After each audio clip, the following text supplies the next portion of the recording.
Could ancient women in cloistered walls reshape our understanding of the world? Did their quiet observatories unlock secrets hidden for centuries? Brace yourself for tales from the medieval era, spanning from the 11th to the 15th centuries, as we unveil 5 mind-blowing scientific discoveries surprisingly made by nuns. Number 1. The subtle art of preservation and the hidden world of yeast. Deep within the stone walls of a Benedictine abbey in what is now modern-day Flanders, during the early 13th century, lived Sister Adeliza. Her days, like those of her sisters, were woven into a tapestry of prayer, manual labor, and study. The chill of the North Sea often crept through the thick walls, making the warmth of the brewing house a welcome respite. It was here, amidst the steaming vats and the rich earthy scent of malt and hops, that Adeliza found her quiet corner of inquiry. The abbey, like many monastic communities, was self-sufficient, relying on its own produce and crafts. Brewing was not merely a craft, it was a necessity, providing a safe, nourishing drink in a time when clean water was a precious and often elusive commodity. Adeliza, though bound by the same rule of Saint Benedict as her sisters, possessed a keen observational eye, a mind that noticed the small deviations in the predictable rhythm of daily tasks. She had been assigned to the brewing house early in her novitiate, a testament to her steady hands and her meticulous nature. She learned the processes by rote, just as every nun before her had. The barley was malted, then mashed in hot water, extracting the sweet sugars. This wort was then boiled with hops, lending bitterness and acting as a preservative. But the magic, the true transformation happened next. The cooling of the wort and the introduction of a mysterious frothing agent, usually collected from the previous batch. This frothing agent, they called it God's breath, or the spirit of the brew, was crucial. Without it, the sweet liquid remained just that, a sweet liquid destined to sour and spoil. With it, a miraculous transformation occurred, producing the effervescent, slightly intoxicating ale that sustained the community. Adeliza had noticed subtle differences in the God's breath. Sometimes it was vigorous, bubbling and churning the wort into a lively ferment within hours. Other times it seemed sluggish, taking days to begin its work or sometimes failing altogether, leaving the sisters with vast vats of spoiled wort and a disheartening shortage of ale. Such failures were not just a minor inconvenience. They could impact the entire community's well-being. The lack of drinkable ale often led to increased consumption of water, which could bring illness. This direct connection between the brewing process and the health of her sisters spurred Adeliza's quiet investigations. She began to experiment, not with grand theories, but with simple empirical observations. She meticulously recorded the conditions of each brew. She noted the temperature of the wort, when the God's breath was at. She observed the texture and color of the froth collected from successful batches. She noticed that the most potent God's breath often came from batches that had been kept particularly warm during their fermentation period, and that if this precious froth was allowed to become too cold, or if it was contaminated by certain dusts from the air, its power seemed to wane. Adeliza started to isolate the God's breath in small-lidded ceramic jars. She kept some in a cool, dark cellar, others in a warmer room near the hearth. She saw that the samples kept warmer, retained their vigor longer, showing a subtle bubbling even in the jar, a sign of its continued life. She also observed that if she carefully skimmed the froth from the top of a particularly successful brew rather than scraping the dregs from the bottom of the previous vat, the new brew was almost always more consistent and vigorous. This was a deviation from the common practice, which often involved simply scooping whatever residue remained. Her sisters, at first amused by her particular habits, soon noticed the difference in the abbey's ale. Their brews became consistently strong, less prone to spoiling, and always with that satisfying, slightly sharp taste they had come to expect. Adeliza's insights, though not framed in the language of microbiology, were a profound step towards understanding the principles of fermentation. She understood, through diligent observation and repeated experiment, that there was a living, invisible agent responsible for the transformation of wort into ale.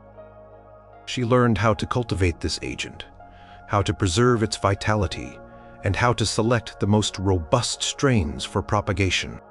Her methods, though simple, represented a systematic empirical approach to a biological process. She had effectively discovered, or at least understood, the practical principles of yeast management, centuries before Antonie van Leeuwenhoek peered through his microscope. Her knowledge was passed down, not in scholarly texts, but in the practical traditions of the brewing house. The sisters of the abbey adopted her techniques. They learned to carefully nurture the god's breath, to store it in optimal conditions, and to select the best mother froth for each new batch. Consistency of their ale became renowned in the region, providing not only sustenance, but also a valuable commodity for trade, securing the abbey's financial stability.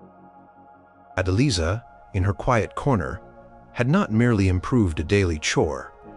She had, through focused observation and methodical experimentation, unlocked a secret of life itself, mastering an unseen force that shaped a fundamental aspect of human sustenance in the medieval world. Careful methods, documented not in scientific papers, but in the robust quality of every pour, spoke volumes of her deep, empirical understanding of a vital biological process.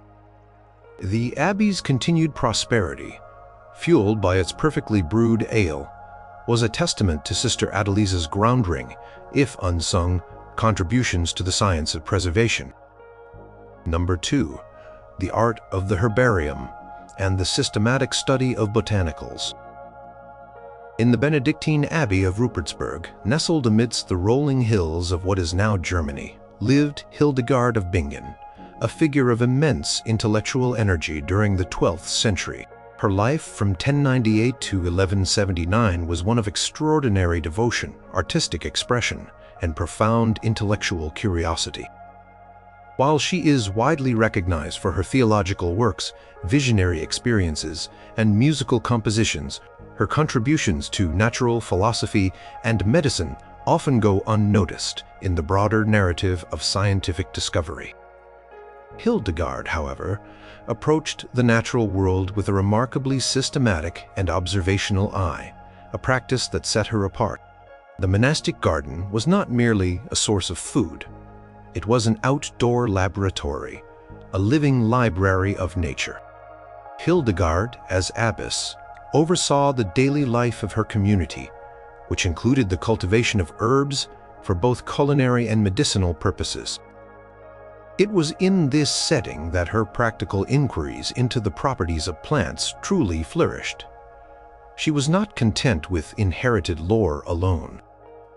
She observed, experimented, and meticulously documented the effects of various plants on the human body, not just from anecdotal evidence, but from direct application and careful monitoring of results within the abbey's infirmary.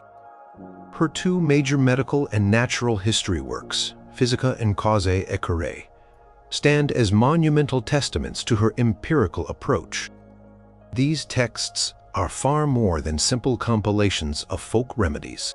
They represent a comprehensive survey of the natural world, classified by their properties and their interactions with human health. In Physica, Hildegard organized information about plants, stones, fish, birds, animals, and metals, detailing their inherent virtues or properties.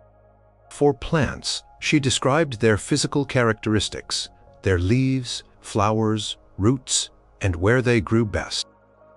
More importantly, she documented their specific medicinal uses, prescribing precise methods of preparation and application. For example, Hildegard wrote extensively about fennel. She described its growth habit, its preferred soil, and then detailed its numerous benefits. She noted its efficacy for eye ailments when steeped as a tea, its digestive properties when eaten, and its ability to clear coughs and congestion. She wasn't just stating fennel is good for you. She was detailing how it was good, for what specific ailments, and in what form it should be administered. This level of detail, derived from direct observation and practice within her community, mirrored a systematic botanical and pharmacological inquiry. Consider her observations on the humble plantain, a common weed. While many might overlook it, Hildegard recognized its potent wound-healing properties. She described how the leaves, crushed and applied directly to cuts or abrasions, could staunch bleeding and promote healing. She also noted its efficacy in reducing inflammation and drawing out toxins. This was not a theoretical exercise.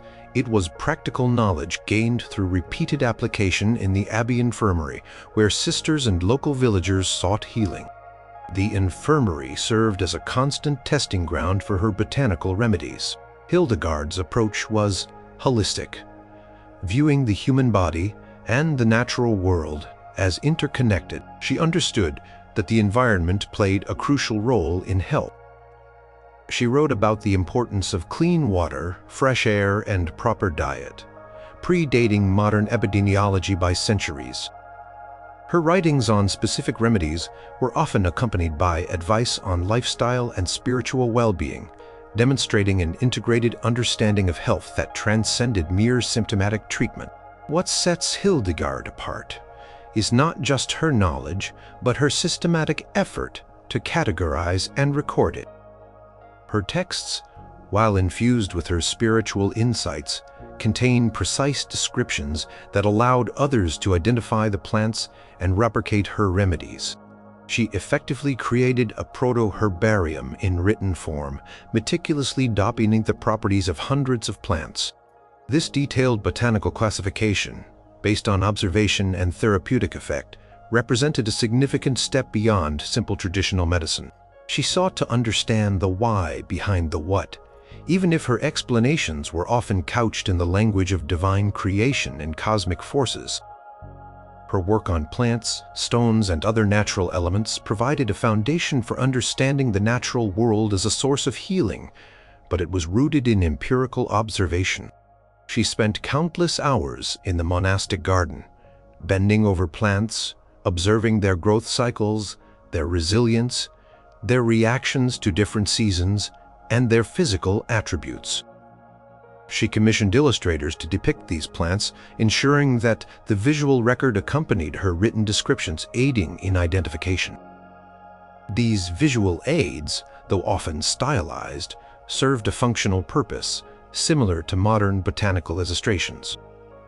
Hildegard's contributions were disseminated through copies of her manuscripts, which were widely read in learned circles across Europe. Scholars and healers both within and outside monastic communities consulted her works for their practical guidance. Her systematic approach to botanical observation and the meticulous documentation of medicinal properties laid a quiet but firm groundwork for the later development of pharmacology and botany. She demonstrated that careful, repeated observation coupled with diligent record-keeping could yield profound practical knowledge about the natural world. Knowledge that directly improved the well-being of her community and beyond. Her herbal wisdom was not simply inherited belief. It was a deeply observed and methodically applied understanding of the botanical kingdom, a quiet but potent seed of scientific inquiry planted in the heart of the medieval abbey. Number 3. The Celestial Scroll and the Mapping of the Cosmos. In the shadows of the Hohenstaufen dynasty, during the latter half of the 12th century, in the convent of Hohenberg on Mont Saint-Odile, lived Herod of Landsberg. She served as abbess from 1167 until her death in 1195. Her most monumental achievement, the Hortus Deliciarum, or Garden of Delights, is not merely a collection of theological and moral writings. It is a vast illustrated encyclopedia, unique for its time, and a testament to the intellectual breadth of medieval monastic women. Within its pages, amid scriptural commentaries and philosophical treatises, lies a wealth of information concerning the natural world, including remarkably detailed observations on astronomy and cosmology that reveal a deep engagement with the scientific knowledge of her era. The Hortus Deliciarum was primarily created as an educational tool for the nuns in her community. It aimed to encompass all known knowledge, both sacred and secular, to guide them in their spiritual and intellectual development. The scroll for it was a massive manuscript comprising hundreds of parchment leaves, was illuminated with intricate drawings that brought the text to life.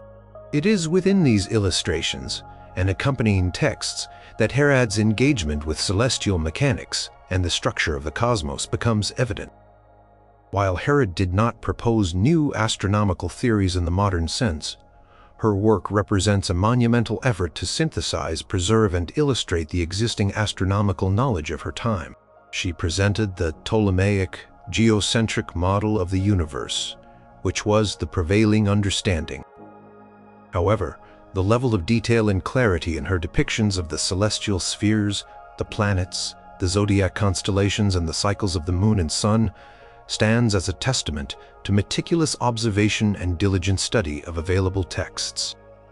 Consider the intricate diagrams depicting the movements of the sun and moon. Herod presented charts that showed the lunar phases and the paths of the sun through the zodiac. These were not abstract representations. They were derived from centuries of astronomical observation and calculation. For a medieval scholar, understanding these cycles was crucial for practical purposes, such as determining the dates of religious festivals, predicting tides, and even for navigation, though the latter was less pertinent to a cloistered nun. The very act of accurately rendering these complex celestial phenomena on parchment, combining text with visual representation, indicates a deep understanding of their mechanics. One particular illustration in the Hortus Deliciarum showed a highly detailed map of the cosmos, depicting concentric spheres representing the planets, the fixed stars, and the prime mover. Text accompanying this illustration explained the perceived order and motion of these celestial bodies. While this model is now superseded, Herod's presentation of it was remarkably precise for her time. She drew upon classical sources, particularly those preserved through Arabic scholarship, which had made its way into European intellectual centers.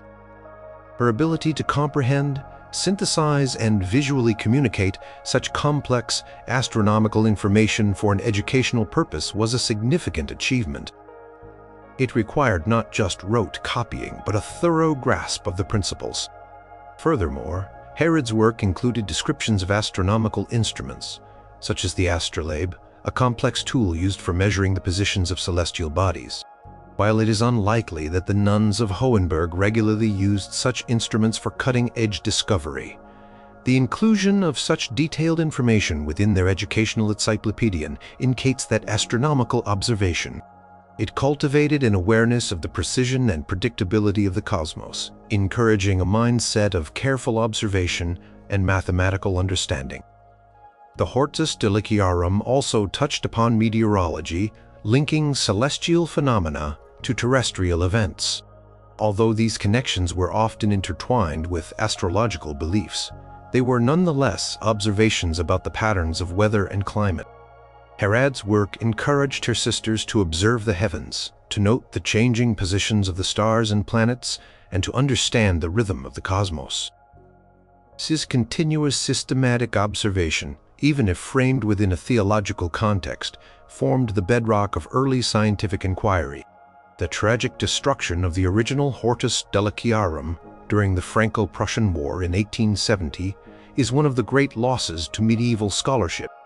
However, copies of the text and extensive notes made by scholars before its destruction allow us to glimpse its profound intellectual content. Herod of Landsberg, from her secluded mountaintop abbey, created a comprehensive compendium of knowledge that included a sophisticated understanding of astronomy. She demonstrated how meticulous observation, compilation, and illustration could serve as powerful tools for understanding the natural world. Her Garden of Delights was not just a spiritual guide. It was a testament to the medieval nuns' capacity for intellectual rigor and a silent witness to their engagement with the grand, awe-inspiring mechanics of the heavens, charting the cosmos with ink and parchment. The very act of meticulously rendering the known universe on parchment for the purpose of educating her sisters was an act of intellectual pioneering, a testament to systematic knowledge, acquisition, and dissemination in a time when such feats were rare and precious. Number 4. The unseen connection, sanitation, and the mitigation of disease. In the mid-14th century, as the whispers of the Black Death began to travel across Europe, reaching even the most secluded corners, the Augustinian convent of Sainte Croix near Poitiers, in what is now France, faced a grim reality. Within its walls lived Sister Agnes, a nun known for her unwavering compassion and her quiet, methodical approach to the daily duties of the infirmary. She was not a physician trained in universities, but a healer, schooled in observation and practical application, a common role for nuns in a time when formal medical care was scarce.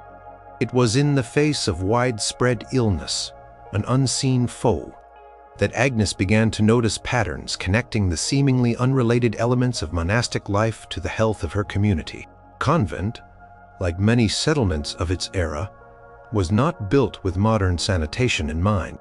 Water was drawn from a communal well, waste was disposed of in rudimentary latrines or simply thrown into ditches, and personal hygiene was often limited to a few ritualistic washings. When outbreaks of illness occurred, they swept through the population with terrifying speed, striking down young and old alike without apparent reason. Agnes witnessed this devastation firsthand in the infirmary, where she tirelessly tended to the sick, offering what comfort and herbal remedies she could. Her initial observations were simple but profound. She noticed that sisters who shared sleeping quarters, or who used the same latrine, often fell ill in rapid succession. She observed that the illness seemed to spread faster in crowded parts of the convent. She also paid close attention to the water supply. When the well became muddy after heavy rains, or when waste from the kitchen or latrines seeped too close to its source, there often followed an increase in stomach ailments among the sisters. This was not a scientific theory of germ transmission, which was centuries away from being understood, but a keenly observed correlation between cleanliness and sickness. Agnes began to implement practical measures. Driven by her observations and a desire to protect her community, she insisted on stricter rules for the disposal of waste. She directed that human and animal waste be carried further from the well and kitchen areas, buried deeply, or ideally, composted for the garden, a practice that minimized direct exposure. She noticed that if waste was simply left to rot in open ditches near living areas, the flies and other insects would swarm, and illness often followed. She also advocated for improved personal hygiene, an uncommon emphasis for the time. She encouraged sisters, particularly those who worked in the kitchen or infirmary, to wash their hands more frequently, especially after tending to the sick or handling raw food. She observed that if the hands were visibly soiled, or if the dishes used by the sick were not thoroughly scrubbed, the illness often seemed to pass to the caregivers. This led her to instruct the sisters to boil the linens and eating utensils used by the sick, a practice that, unbeknownst to her, was a form of rudimentary sterilization. She noticed that when these items were simply rinsed in cold water or left uncleaned, the chances of the disease spreading were higher. Agnes also focused on the ventilation of living spaces. She noticed that the air in cramped, poorly ventilated rooms often felt heavy and that illnesses seemed to linger there. She instructed that windows be opened even in cold weather to allow fresh air to circulate, believing that fresh air could somehow dispel the bad humors or miasmas that were thought to cause disease. While her explanation for the benefit was rooted in medieval medical theory, Her practical advice on ventilation likely reduced the concentration of airborne pathogens, leading to healthier living conditions. Her most significant, though perhaps unsung, contribution lay in her careful management of the convent's water supply. Through repeated observation, she understood that the purity of drinking water was paramount. She instructed the groundskeepers to ensure the well was regularly cleaned and that no potential sources of contamination were near it. When an outbreak occurred, she would, whenever possible, advise the sisters to boil their drinking water, observing that this often seemed to prevent further cases of stomach illness. This empirical understanding of water purity, long before the knowledge of bacteria, was a vital insight in a time of widespread waterborne diseases. These measures, born from simple observation and practical application, were not abstract scientific discoveries in the modern sense. They were, however, grounding in their empirical understanding of disease transmission and prevention. Agnes did not understand germ theory, but she understood the effects of uncleanliness and the benefits of rudimentary sanitation. Her meticulous observation of patterns, the link between waste and flies, between unwashed hands and sickness, between tainted water and disease, allowed her to implement preventative measures that undoubtedly saved lives within her community. Her discovery was an empirical understanding of hygiene and public health, a silent, powerful insight born from compassion and acute observation in the face of an invisible enemy. The survival rates within the convent of Sainte Croix, though never formally tabulated in comparison to other communities, were noted by local chroniclers, who sometimes referred to it as an island of health during times of plague. This reputation was a quiet testament to Sister Agnes's practical life-saving contributions to the nascent understanding of disease prevention. Number 5. The Earth's pulse and the mapping of subterranean flows. In the early 15th century, in a remote Benedictine priory perched precariously on the slopes of the French Pyrenees, lived Sister Hilara. Priory of Saint-Marie-de-Monts was isolated, surrounded by rugged terrain, and its daily life was dictated by the harsh realities of the mountain environment. Water essential for life was a constant concern. Priory relied on a series of natural springs and rainwater collection, but these sources were often erratic, prone to drying up during long summers or becoming tainted by runoff after heavy snowmelt. Hilara, having spent her entire life within these mountains, developed an unusual sensitivity to the subtle shifts in the earth beneath her feet. Hilara was responsible for overseeing the priory's gardens and the vital water supply. This meant she spent countless hours outdoors, observing the landscape, listening to the murmurs of the earth, and noting the slightest changes in the environment. She wasn't an academic scholar. Her knowledge was empirical, born from intimate familiarity with her surroundings. She noticed patterns that others dismissed as mere superstition or chance. She observed how certain plants thrived in specific areas, even when the surface soil seemed dry. She felt subtle changes in ground temperature, even through her thick monastic shoes. Her keenest observations related to the flow of water underground. While the priory had dug several shallow wells, they were often unreliable. Hilara began to notice that during dry spells, certain patches of ground, often near existing but dormant springs, retained a faint dampness, a coolness that was distinct from the surrounding parched earth. She also noted that in the early morning, subtle mists would sometimes rise from these specific areas, even when no visible water source was present. She paid attention to the behavior of small animals, like voles and certain insects, which sometimes gathered in these areas. Hilara started to map these observations, not on parchment, but in her mind, and later through simple markings on rocks and trees. She would walk the priory grounds and beyond, slowly, deliberately feeling the earth with her feet, smelling the air and observing the flora. She discovered that certain types of mosses and specific wild plants known for their preference for damp conditions would grow in lines or clusters above hidden subterranean water flows, even if the surface appeared dry.